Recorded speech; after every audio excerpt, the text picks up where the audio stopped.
Alright, The Killer's Game starring Dave Bautista. Not gonna lie, I had no idea what this movie was about going in. I really knew nothing about it going in. I heard it was based off of a comic, and that's about it. I saw it because Dave Bautista is starring, and you know what? I love that man. He's a great actor. Ever since Guardians of the Galaxy, I've been hoping he's been in more things. And in this, I'm relatively glad he was in this movie. This movie is a mixed bag for sure. That's the best way to put this movie. On one hand, there are some excellent scenes and some funny moments and some pretty good acting, and on the other hand, this feels like such a generic, like run-of-the-mill Netflix action movie. So let's talk about it. Let's start off with the worst part about this movie, and that is how generic this movie feels at times. The first scene in particular feels so generic. It feels like any other Bourne or Taken or The Gray Man or any of those other action movies. There's nothing special about it, and that is a bad way to start this movie. So if I was going to break this down into 3 parts, the first part of this movie is pretty mediocre. The middle part of this movie is when actually some style comes in and there's some actually well choreographed fight scenes, some good acting, some good characters. The middle of the movie is actually pretty dang good. And unfortunately, the end of the movie falls off a little bit for me.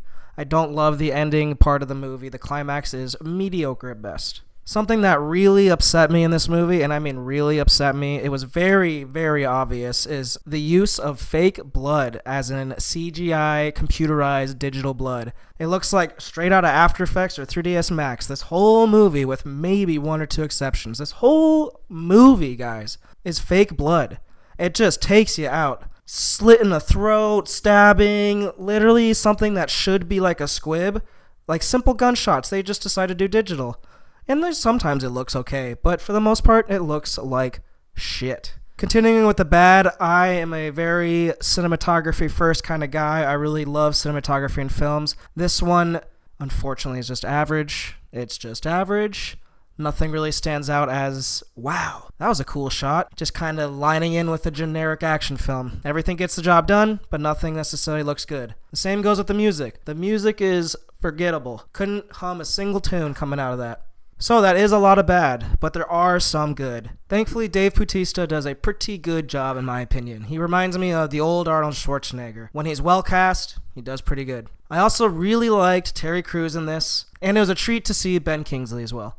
Now, I mentioned that most of the film has pretty bad fight scenes, but there is one in the middle that stands out.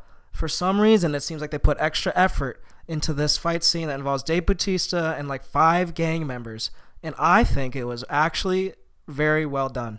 Like, it was really, really good scene. Why couldn't the whole movie be like that? There were moments in this movie that embraced its comic book origin and got some style, almost a little Scott Pilgrim-y.